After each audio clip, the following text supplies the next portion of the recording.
Hello and welcome to today's podcast. I have Tracy Matthews here today, a special guest who has been a jewellery designer for over 30 years and now helps jewellery product businesses run their business. I'm so excited to have you here, Tracy. Thank you for joining me. Mel, thank you so much for having me. I'm really excited to be here.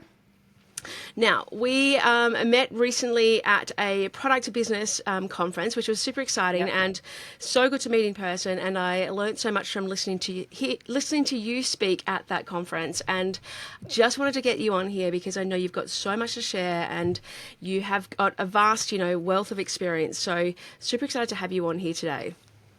I'm excited to talk all about everything, and that it was so great to meet you. We got to have dinner and do all the things, and I don't know. I just met so many great people at that event. So get in person, people. It's a great way to meet some colleagues and then also meet your peers and get inspiration.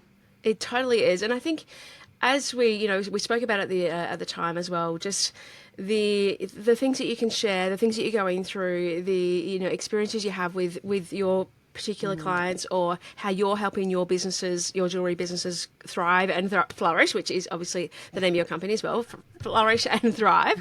It's really amazing to see, that journey that they go through as well. It is. Yeah, it really is. And it's fun. Nothing makes me happier when someone starts getting their marketing down and their business starts growing and it keeps compounding. We just had a retreat here in Arizona last week, and some of these designers I've been working with for years, and to see what's happening in the growth of their company and how, right now, I think in the US, it's a little bit of a weird time because we're in election year. I don't know what it's like in Australia, but for a lot of businesses, there's a lot of jewelry businesses actually closing down right now. And it's so exciting because the businesses that we've been supporting are actually doing really well and their businesses are growing, and some of them are having their best years yet. So it just goes to show you that it's not always about what's happening in the world or the economy, but when you do the work and you lean in and you create what I like to call the desire brand effect, great things happen. So let's talk a little bit about that, because that is the name of your book as well. Is that right? I have it right here. I just, got a bookshelf full of books. Love it. The Desire Brand Effect. Yep. And tell me a little bit about what that means. What is that? What's that all about? So I've been designing jewelry for a long time, as you mentioned, and I built my business through the school of hard knocks and trial and error and trying to figure out all the things you need to do. And back when I started, back in the 90s, the way that we grew a business was by reaching out to wholesale stores or wholesale accounts, other retailers, and trying to get our products into those stores. So only 5% of my sales were direct to consumer, and until the internet kind of came around or whatever. So one of the things that we know to be true in order to stand out in any sort of market is that we needed to, number one, create desire. So what that means is that we just have brand assets. We understand who our audience is. We understand how to speak to the desires of our audience. We have messaging that attracts that audience. We need to share desire, especially now in the online internet wave of being able to convert prospects into paying customers with your marketing, with your sales activities, with your messaging, with revenue generating activities, and with the experience that you deliver. And then once you kind of nail that, you need to scale desire. And that's just really about scaling your business. And that comes about by, proper planning, automation, getting support, and all those things.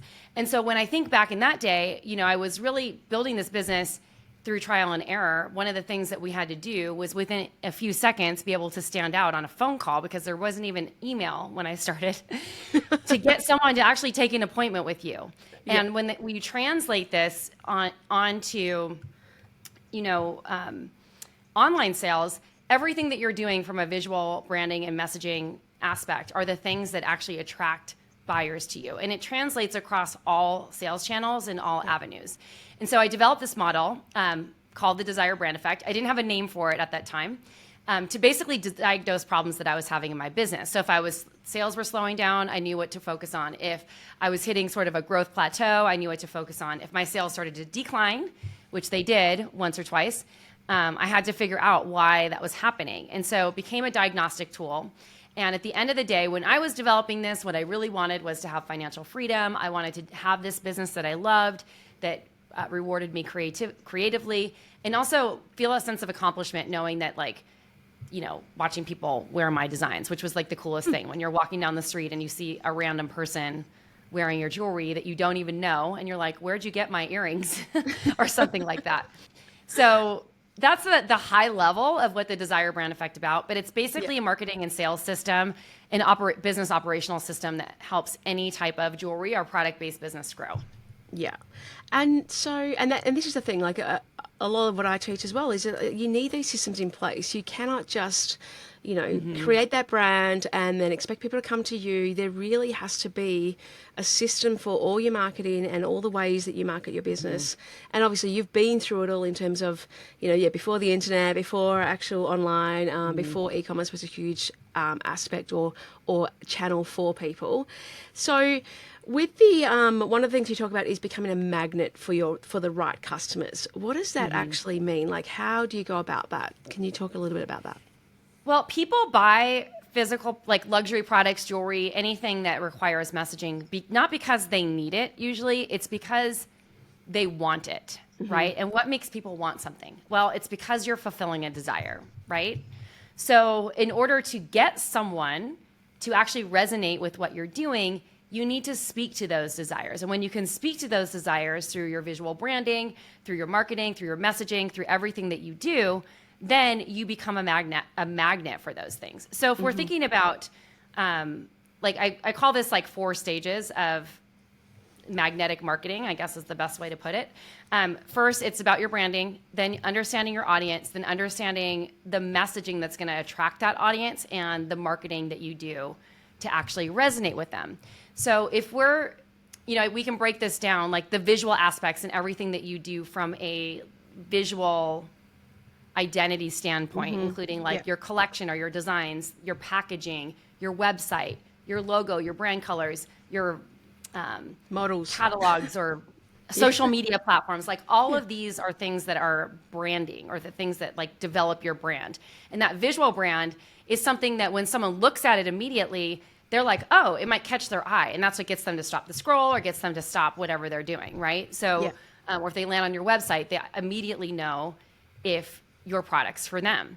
Now, one thing that I see people doing all the time because they are on a budget building their business is they put models in their business of their teenage daughter, but their dream client is a 50-year-old woman.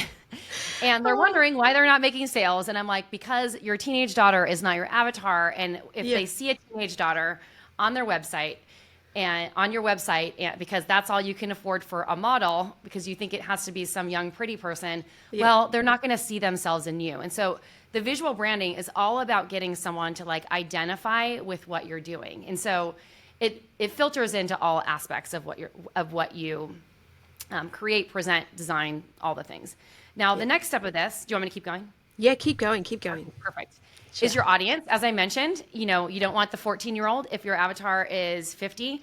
So one of the things that you want to be thinking through and thinking about is like, who are these people? Like, who are the people in my dream audience? Now, you hear a lot of gurus, including myself, say, pick one dream client and that's who you focus on always.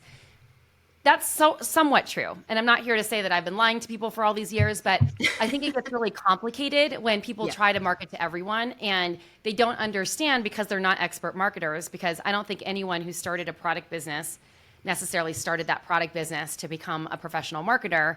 They started the product business because they had a passion for whatever it is that they're creating, right? Yeah. So they're creative, they want to design it, they want to bring it to market. Yeah, exactly. So with the audience, you need to get clear on one avatar first. And then from there, you can start to branch out into other customer segments. So for instance, I design engagement rings and wedding bands, and I have several customer segments. One of my dream clients is like a millennial couple, and when I was like in the heyday of this, like millennial couples in their early 30s or late 20s, when several years ago when I started, that was kind of like the avatar. The millennials are a little bit older now, but you get the picture. So I had that one segment who was shopping for engagement rings. Now I have another segment that was 45 to 55-year-olds that was based off of like 3 of my best friends who love to travel, who would go around the world and collect stones from like Sri Lanka or wherever they were traveling in and come back and want me to design jewelry. So that older segment, they're self-purchasers. They're people who make $300,000 to $500,000 a year. They live in a big city like New York City. They have a exceptional amount of money to spend. Like money is not an issue, and they treat themselves often to luxury goods. So no brainer, like on who that is. And then the next segment were heirloom redesign. So these are people who were losing a parent or losing a grandmother, and they felt a deep sentimental connection to those people.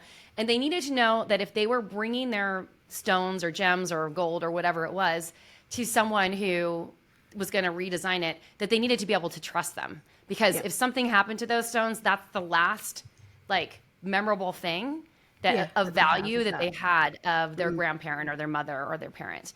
And that story actually comes about because of my personal story. My mother passed away right after my 21st birthday, between 21 and 22.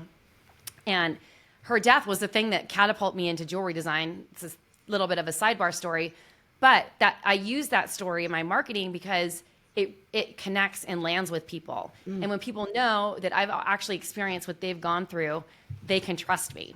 And so when you're designing that audience and you can literally speak to the desires or whatever it is that they're going through right now, those are the things that actually draws them in, and you become a magnet for those things. Then there's your messaging. So the messaging basically, I feel like if you can nail the avatar thing down and you really understand what motivates them, the messaging really becomes easy because you can understand what matters to them. What drives so them, in my case, yeah. So in my case, like what matters at the time when millennials were starting to get engaged, what mattered to them is that they had something that was unique. They had a custom piece that no one else had. They wanted to use alternative stones. They wanted a design that was specific to them.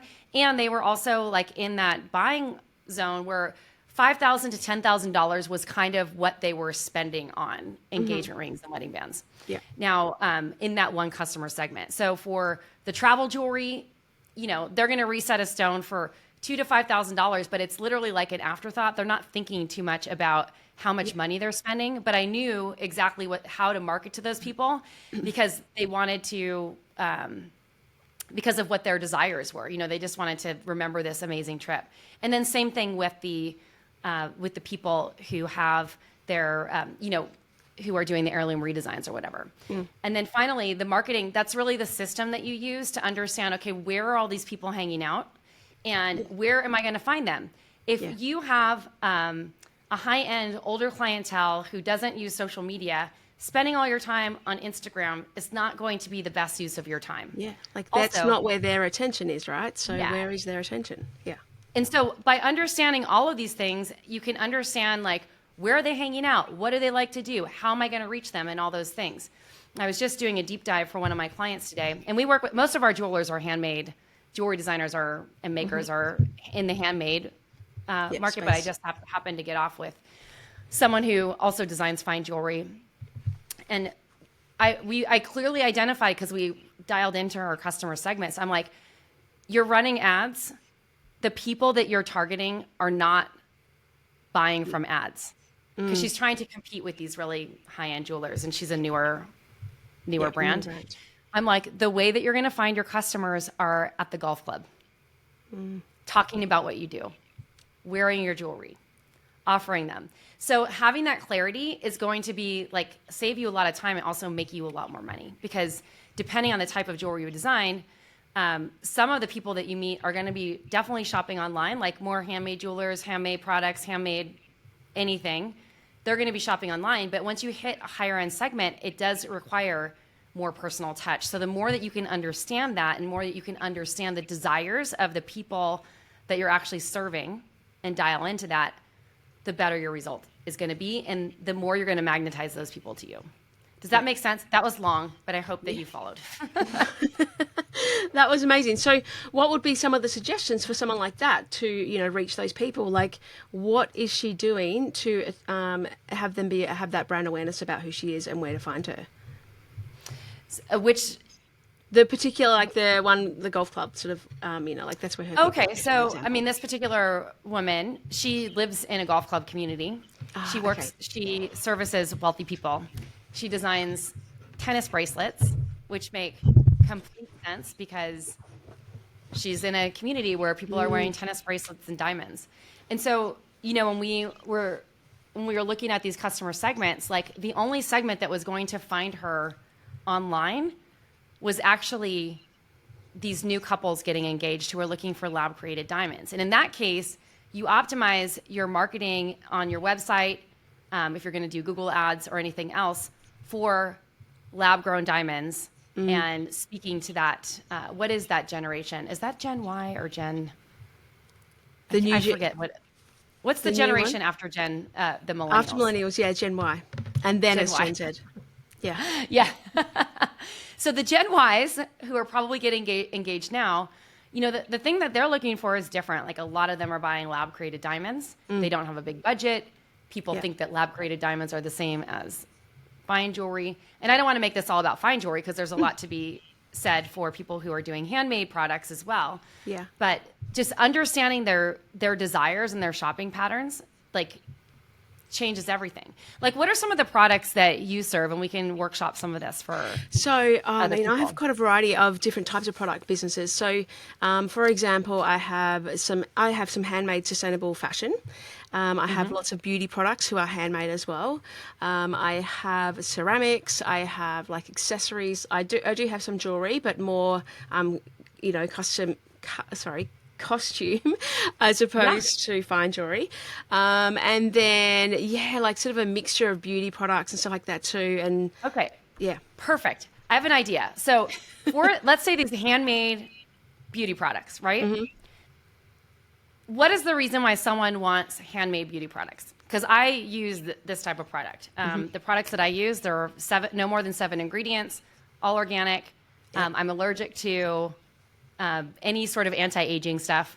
And like, if I put retinol on my face, everyone's like, what do you use? And I'm like, nothing special. It's like literally organic cream. Because I'm 53. People are like, how do you not have wrinkles? And I'm like, I always say it's because I don't have kids, but also because I've always used these organic products. So the reasoning why I buy organic products is because I want clean skincare. I want things with no more than 7 ingredients in it. I want something that is not going to make my skin break out. I'm lucky I don't have breakout prone skin, but like when I'm using something with retinol or some of these acids in it, my skin freaks out and doesn't know what happened to it and it gets all red and weird. I also want something that I know is that I can reorder quickly. And my desires in ordering those products is that I look younger than I am, that what is it that I want? Yeah, I guess I mean, really, ultimately, I just want to feel and look and feel beautiful. You don't want a reaction from it as well. Like, yeah. So those are kind of some messaging desire points for something like that. If you're thinking of like bold, chunky costume jewelry, what is the reason why someone would wear that? Well, they wear it because they want to stand out. They're usually people, like if I used to work with this client and she was a little bit older and she designed really bold costume jewelry. And one of the talking points that we came about is that the reason why people loved her jewelry, because the jewelry always fits and it can make any outfit. So you can just wear something from Chico's, which is like a clothing brand here. And if you don't feel great, you can like really accessorize what you're wearing with that bold jewelry, and the jewelry actually makes the outfit. And it makes these women in her demographic feel more confident. They feel like they're expressing their personality, that they're bold and out there, right? So there's a lot of different ways that you can use this. You said, what are some of the other? You said ceramics, and what else? A sustainable fashion brand as well. Yeah, so sustainable fashion. Like, why do people want to buy sustainable fashion? Well, we know that fast fashion is gross because stuff that you buy on Amazon is made in these like sweatshops probably in China or one of these places. And most of the stuff there, it's so cheap, people just buy, they overly consume, and then the products get thrown in the landfill. So you know that like this high quality product that's probably being made out of recycled fibers is going to be something that is not only going to be better for the earth, but you're not going to have a reaction to it. It's going to be, slow fashion where people are supporting like a family behind it. So these are all the things that that might magnetize someone towards a brand. Yeah. And it's about, obviously, as you said, putting that into your messaging, but also reflecting that in your imagery, your Yes, all type of it. of your logos, your designs, your website. And I know that we talked about, and you did mention it a little bit before there, about understanding your target market, understanding that aspirational aspect, because someone may say about we're talking about the jewelry brand who had the target for the older customer, but then they had a teenage model. Yeah, it happens all the time. I see it literally every day. Yeah, and but what would you say to someone who's like, but that's aspirational, that they want to look like that? Like, is that? I mean, I know what the answer, but I'd love you to. Yeah, people are so savvy these days. They know, like, things that are too polished look like stock images. They don't look like a real life. And so if you can't hire age-appropriate models that you actually pay to do a photo shoot, have your friends who are age-appropriate film the jewelry. The thing that's crazy is that, some women are blessed with like thin bodies for their entire life. They don't really have to work at it, and they're just thin forever. But most women, once they hit menopause, start to gain weight. Their body changes. Like, even if they're thin, like, their skin starts to sag, things change. So if you're looking at someone on a website and you're 50 years old and you have age spots and wrinkles on your hands and veins popping out of it, and all you see is like these young, slender fingers of a 15-year-old, it doesn't, like, they're going to be like, oh, that's for younger people. Or they're just going to be like, it's a little bit out of touch. And they're not even going to consciously know why they're not buying it. Yeah, that's the other thing. It's not conscious, is it? It's not conscious. Yeah. It's just like they see it and they know. This is the thing about this other brand that I've been working with. Young daughters on the site, beautiful. They're famous because they're athletes, whole thing. But it's not her customer. And people who don't know that about her, unless they already know, like, unless it's like, if you know, you know, but if you don't know, you don't get it. Yeah. So the confused mind is always a no. So if you are confusing your customers or potential customers or prospects, and you aren't consistent and you aren't giving full focus to understanding who they are, it is going to be a no. So the first thing that I would always lean to is become a student of marketing. I know that it's probably not something that you thought you were going to have to learn when you developed your product, but the more that you can understand and just like consume marketing podcasts. I have a podcast called Thrive by Design. Mel has a podcast here that's great, where she talks about marketing. There's so many marketing podcasts out there that are free for product business owners that you can listen to learn about marketing, and they're talking about marketing all day. And you might not get the full strategy from a podcast, but you're going to start learning and understanding the psychology behind what motivates people to buy. And the more that you understand what motivates someone to buy, the easier it is to make a sale. And the more confident you become in talking about your wares and your work and all the things. And if you want to sell online, you have to do this, because how many of you have said, it's really easy to sell in person at a market, but it's very hard to translate those sales into an online sale. Yeah. Well, it's understanding, like listening to those customers. What are they saying? You're going to get little tidbits. The more that you understand those people and the more that you understand what they're saying to you, and you use that in subtle ways in your marketing, the more it's going to land. Yeah. And one of the simplest ways to do this, I didn't even think about this before, is to say, like, hey, I was just at a market this weekend talking with a customer. She bought this bowl. Here's the reason why she loved it so much. And you tell the story of someone else, and you get really descriptive.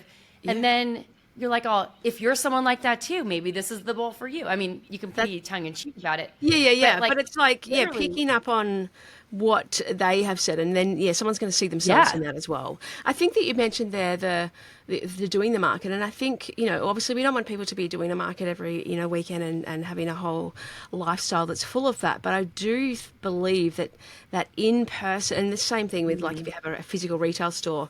When I had a brand, we opened a physical retail store, and then actually the feedback that you can get from customers is so amazing. So whether it's a pop-up or a retail store, or you're doing markets at different types of places too to get different feedback, using that and really making sure that you're drawing everything you can out of that to really understand who your customer is, and who walks up, or who turns their head, or what are they drawn to, which pieces or which style of your merchandising are they going to be attracted to.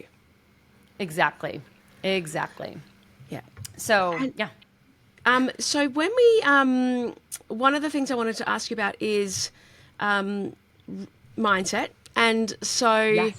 that is definitely something that, we'll definitely talk a bit more about strategy and all the things that you need to have in place. But we both know, and you especially have to, been in it for so long, that you can have all the strategy, you can have all the tactics, and you can have all these things that you're supposed to be doing. But mindset comes into it in such a big way as well. Can you talk a little bit about that? Yes. So, gosh, Do I need to get more many of specific? us, I don't even know where to start. So I come Yeah. from an entrepreneurial family. Yeah. My family is full of risk takers. So I didn't totally experience this. I didn't have a belief that artists were starving, but a lot of people grew up with this mindset, right? This Yeah. mentality that if you start your own business, I was just one of our superstars, Marianne Gaud. She's a French designer who got on the Today Show, which is a big TV show here Yeah, in the huge. U.S. during the Paris Olympics with Savannah and Hoda. And she said when I was interviewing her about this experience, because she took my program, laying the foundation, and was executing all of these things. She's like, through COVID, I started picking up jewelry to make jewelry and decided that I wanted to turn this hobby into a passion. When I told my friends, they're like, why would you do that? That's like so risky. It's like, because they're French, it's like very cultural. You don't have your own business in France. And so, when I was hearing that, I was like, yeah, like there's a lot of people who just have been programmed because of their upbringing, generational trauma, because of, what society says you should or shouldn't do, that starting a business is number one risky, that you can't make money doing it, and all these things. And certainly those things can be true, but are they 100% always true? The answer is no. If that were the case, why are there crazy successful artists making millions and millions of dollars a year, like Ashley Longshore, who never went the traditional route, who always was her best promoter and seller, and now she has partnerships with Bergdorf Goodman and Anthropology and all these places. And same thing with many jewelry brands. It's like or any sort of maker brand, if you have the mindset that you can succeed, then the chances of you succeeding are 1,000 times better than not believing that. So one of the best tools to upgrade your identity into who you want to be is, number one, to be always doing consistent mindset work. And what I mean by that is to understand, okay, when you're sitting still and negative thought patterns start to come up, what are you telling yourself? Are you comparing yourself to others? Are you telling yourself that you're a piece of crap? Are you, telling yourself a story that no one's buying right now? Like, what are those stories? As soon as you identify them, write them down. Then identify another possibility, because my partner Jason is an amazing, I don't even know what to call him, because he's like an executive coach, but he like really does so much more than that. He's so amazing about thought reversal, like flipping negative patterns and thought belief. He'll just be like, is that 100% always true? And you could never find a case. And he's like, never use the word never in anything, because nothing is ever a never. Yeah. Like, it's never 100% true. So if you can find any possibility or any situation where the opposite can be possible, then there could be a different reality. But your work is to release those limiting beliefs. So if you're saying something to yourself like it's hard to make money as an artist, then change that thought pattern and start repeating a different story to yourself. I am working every day to become a successful, thriving artist, or it's easy for me to put myself out there and make sales. Even if you don't totally feel it, the more your brain can't identify the difference between a negative thought and a positive thought. Yeah. If you start repatterning it and start stating positive statements in replacement for the negative things that you're telling yourself, and you do the work I hate to use the word manifestation. There's so many like freaking manifestation courses out there, but manifestation doesn't really work unless you take inspired action to back that up. Exactly. Yeah. So you can change your thoughts all you want, but work on them daily and identify when they're coming up and stop it. Say like, oh, stop it. Write it down. Flip the belief. Start a journal with belief flipping, and then start to record yourself on your phone audio app and just create positive affirmations about the other things. And then every single day, make sure that you have clearer goals where you're going for your business. So let's say you have a financial goal or whatever. Set those clear goals, and then every single day, prove to yourself that you're moving closer to those goals by setting priorities that you focus on first before anything else. I notice people like they want to go and like make their stuff before they actually do the sales activities. Do all the hard stuff first to get it out of the way. And then you're going to see and watch your sales consistently grow. And so, but it starts with that mindset. Every single day, you need to be upgrading your identity into the person that you're becoming. And you need to stop comparing yourself to other people because you don't know their journey. What you see on Instagram is not the real story. I'm going to tell you right now, this has been a really tough year for Flourish and Thrive Academy for a lot of, that's my alarm saying you have FU money. See, I even set alarms to remind myself how I'm doing. But I'm just telling you. But I'm just telling you, this has been a really tougher year for my business. We've had a lot of team changes, and in the U.S., the economy is making, or the election is making people crazy again because regardless of the sides that you're on, we are so diametrically opposed here. And it makes it hard when there's so much noise for people to focus. And so my job, and things are shifting now because I've really had to focus my audience and focus my people.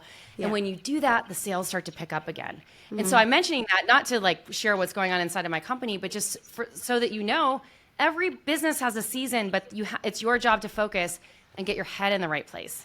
And set alarms on your phone saying you have FU money, and then that will bring it in. I love that. Yeah, I've shared lots of apps about that too, because I think it is such a, I think it's having those personal things. So yes, doing some, having some, I have reminders on my phone that just pop up and sort of, statements that I read out to myself as well. And then, just being mindful and watching what language you use. I actually did a podcast, I think I was saying to you, with my husband, who is a psychologist, all about limiting self-beliefs and that negative self-talk and stuff, because it is such a crucial mindset hack that you need to sort of be focusing on. And you mentioned there as well about that by doing those things as well, you set up those daily habits and understanding what you need to do daily to reach the goals that you have. And one of the things I saw on your Instagram as well is 12 things you'd learned in the business. And one of those was I'm just going to read it out back to you, but your success is directly correlated to the actions you take on a daily basis. Not getting what you want, look at what you're doing. And so I think that's what you mentioned there, like what are those goals and are you actually actioning toward things that go towards them? That's a huge thing because people say they want something, but they are unwilling to do the work that it's going to take. It is not going to be an easy road, you guys. Maybe you do something and it works and awesome, do more of that, keep doing the things that work. But marketing requires testing. Yeah. And until you understand what works for your brand, and I can give you strategies all day long. Yeah. It may or may not work for you. Yeah. It may or may not, because once again, it depends on where your customer is hanging out, what they're resonating with. For some people, I think for anyone selling anything bridal, cooking, fashion, styling, planning a party, you must have a robust Pinterest strategy because if you don't, that's where people plan their weddings and all these parties and stuff and get all this inspiration. Absolutely. And when you talk to someone and they don't have a Pinterest strategy, you're just kind of and their audience is literally planning their wedding on Pinterest, then shame on you for not doing the thing that's actually going to get you the kind of customers that you want. And so my point here is that the actions you take are directly correlated to the results that you're getting. So if you're unwilling to do the testing and the things that are actually going to move the needle for the thing that you say that you want, then you're not going to get what you want. Yeah. I'm sorry.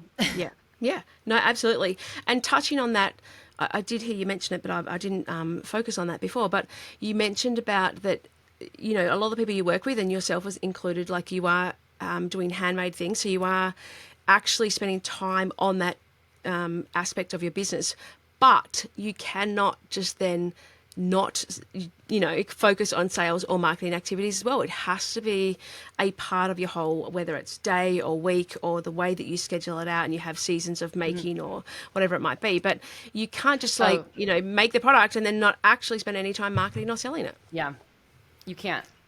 And so one of the things, you know, in order to hold yourself accountable, I think one of the most important things, well, first of all, you need to learn how to market. So if you don't know, sign up for Mel's program. If you're into jewelry or luxury products, I can also help you with things. Also, pick up my book because it's a great book for any sort of product maker. It's not just for jewelry designers. There's a lot of strategies in there.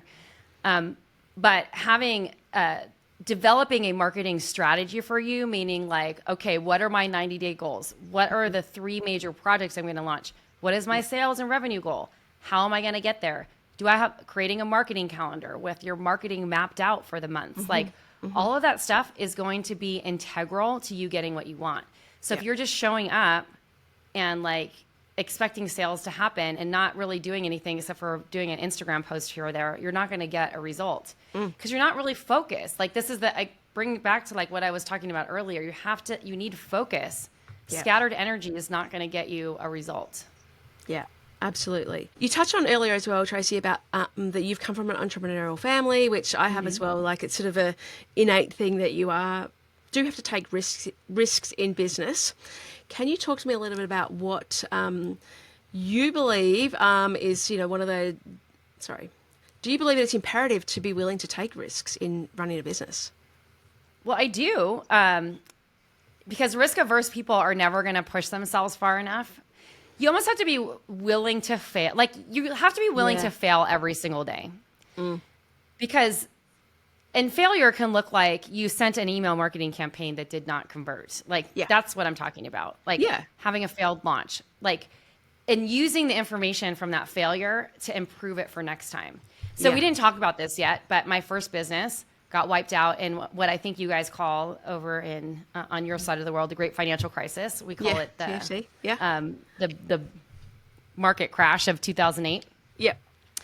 And in September of that month, I had shipped like over $100-something thousand worth of orders, and I got paid for almost none of them. And it put my business into a negative cash flow cycle that had me basically in a position where I had to make a decision to keep the business open or close it.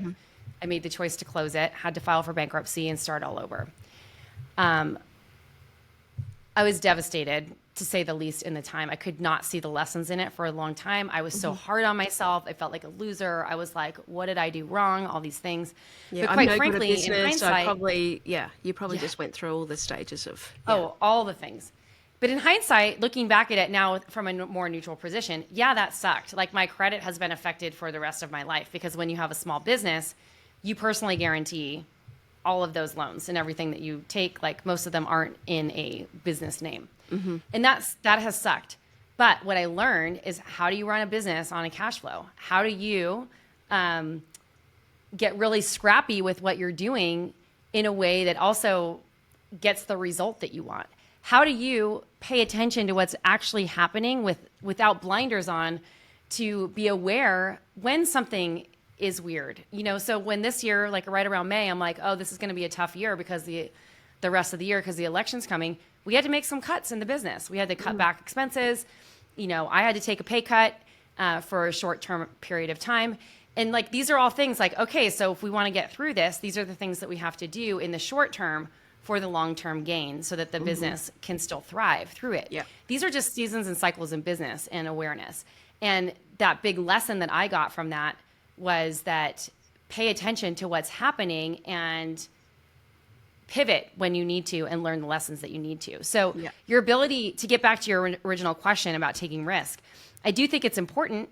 And I think to the extent you're willing to take a risk is how successful you'll be. Because the more risk averse you are, the bigger risks you take will get you the best reward. Yeah. There also is a chance that you're going to fail. So I'm not going to lie there. So if you just want to have like an easy, stable business, don't take a lot of risks and expect not to probably make that much money.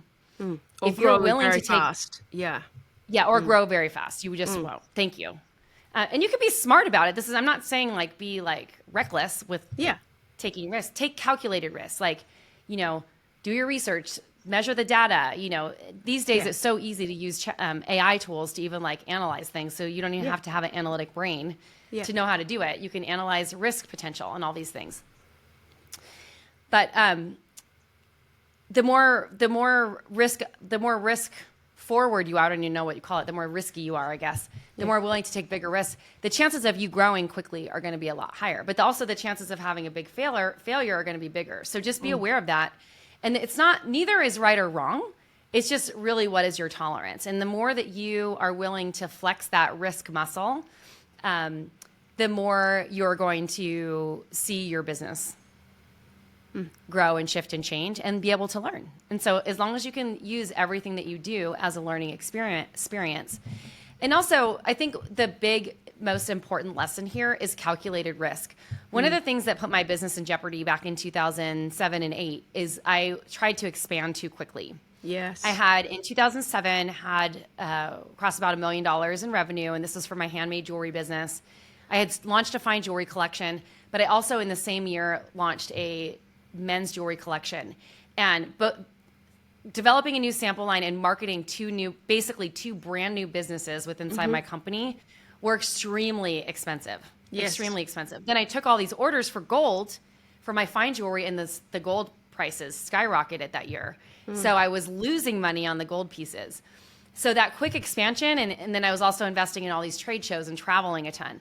So my business, because things were booming in 2006 and 7, I was like, I can spend more money to grow, and I spent more money at the wrong time. So be aware of like cycles in business and all that stuff, because the next year was that slower year that things slowed down a lot, and I wasn't able to recoup that investment, which is one of the other things that put us in that cash flow cycle. Yeah. So if you're going to be launching new things and investing in your business, which is great, highly recommend that you do it.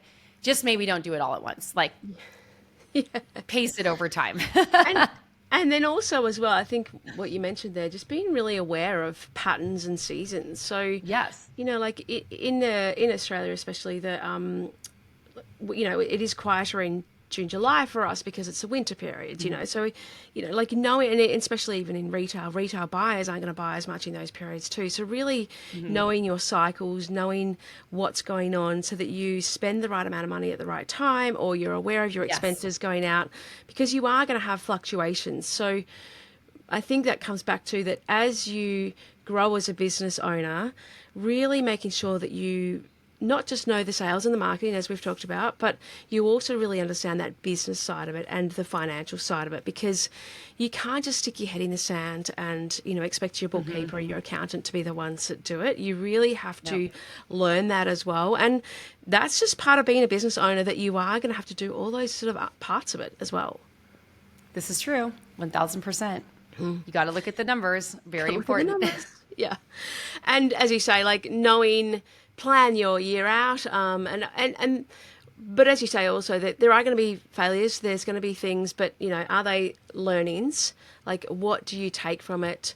Know that it's normal to fail, it's normal to have things that don't go as you plan, but it's not necessarily a failure, as in inverted commas, but it's a learning that you can get better next time, or edit and change things, or as you say, you've got to test everything. Some things are going to work, some things aren't. Tracy, a lot of people are going to be like, I just don't even know where to get started with my marketing. What should I be doing? What are some suggestions if you're feeling overwhelmed with it all and you're just like, where do I even get going? Well, I truly believe that you need to learn how to do the marketing yourself, even if you're ever going to have someone else do it. So if you need to learn how to market your business, join a community like Mel's or mine or something like that, or find someone a coach that you resonate and land with. Learn how to market your business with strategies that are relatable to what you're doing. And then when you're ready and you can actually afford it, I highly recommend starting to get things off your plate and hire out the things that you don't enjoy doing. And so a lot of people want to hire a marketing VA first, and I think that that's a good idea. It's not always the first hire that I would recommend, but I would just start by just finding someone that can support you with simple things, like maybe even like posting your social media and engaging on social media for you. So there's different things that you can hire out just very part-time in a virtual position that can make a significant impact to get some of the things off your plate. And I have a whole process for this, but I feel like we don't have enough time to go through the whole thing. So maybe we'll need a whole new podcast. So I think that's one of the things I heard you talk about at the conference we were at is about hiring the team. So I think that's a whole other podcast where we can dive deep into how to do that and how to what are the best positions to start hiring too, and all that sort of stuff. So we'll definitely Love it.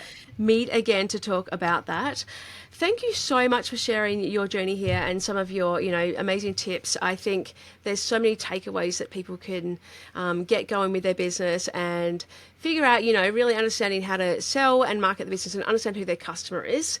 I will share your Flourish and Thrive Academy with everyone in the show notes as well, and they can find you on Instagram under your personal account, Tracy Matthews NY as well. Yes. Awesome. Thank you so Amazing. much for having me, Mel. Thank you so much. All right, we'll speak to you soon. Bye. Bye.